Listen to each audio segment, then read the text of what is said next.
กระทรวงโยธาธิการและขนส่งได้ร่วมกับทางบริษัท ATI จำกัดได้มีการเซ็นสัญญาร่วมมือในการสร้างตั้งศูนย์ทดสอบยานพาหนะแห่งชาติและศูนย์กวดการเทคนิคยานพาหนะเพื่อเป็นการประกอบส่วนเขาในการพัฒนาแขนงการขนส่งและการคุ้มครองยานพาหนะให้ได้มาตรฐานในภาคพื้นและสากลพิธีเซ็นสัญญาดังกล่าวได้จัดขึ้นในอาทิตย์ที่ผ่านมาที่นครหลวงเวียงจันทร์ต่างหน้าให้กระทรวงโยธาธิการและขนส่งโดยทานบุญตาอ่อนนาวงศ์หัวหน้ากลุ่มขนส่ง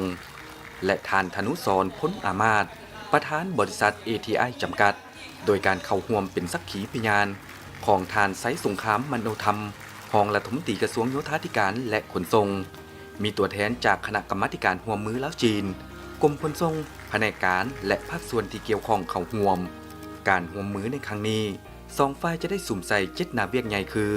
สร้างตั้งศูนย์ทดสอบยานพาหนะแห่งชาติศูนย์กวดการเทคนิคยานพาหนะทางบกการกวดการคุณภาพและเทคนิคก่อนการนำเข้าเพื่อขึ้นทะเบียน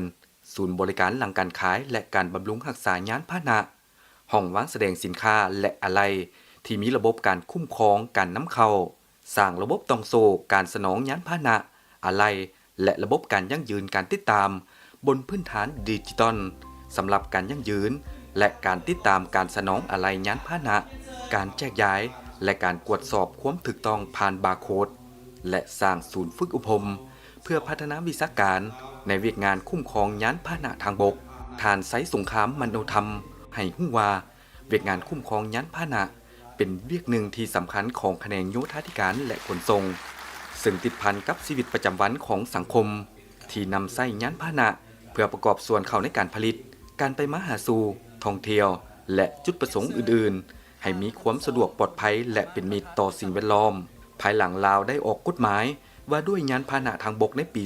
2021 ก็ได้สร้างและปรับปรุงนิติกรรมลุ่มกฎหมายอีกหลายฉบับหนึ่งในบรรทัดสำคัญของกฎหมายแม้นได้กำหนดให้ลาวต้องมีศูนย์ทดสอบยานพาหนะทางบกที่นำใส่เครื่องมืออุปกรณ์ที่ทันสมัยได้มาตรฐานสากลการสร้างตั้งศูนย์ทดสอบยานพาหนะแห่งชาติและศูนย์กวดการเทคนิคยานพาหนะยังถือเป็นการเสริมสร้างความปลอดภัยทางถนนการปกปักรักษาสิ่งแวดล้อมและเฮ็ดให้แขนงการขนส่งมีการพัฒนาเสื่อมโยงเสื่อมจอดกับภาคพื้นภายหลังสาธารณรัฐประชาธิปไตยประชาชนลาวได้ลงนามเป็นภาคีสัญญาการรับรู้มาตรฐานเทคนิคซึ่งกันและกันของอาเซียนในระยะผ่านมาตึมอีก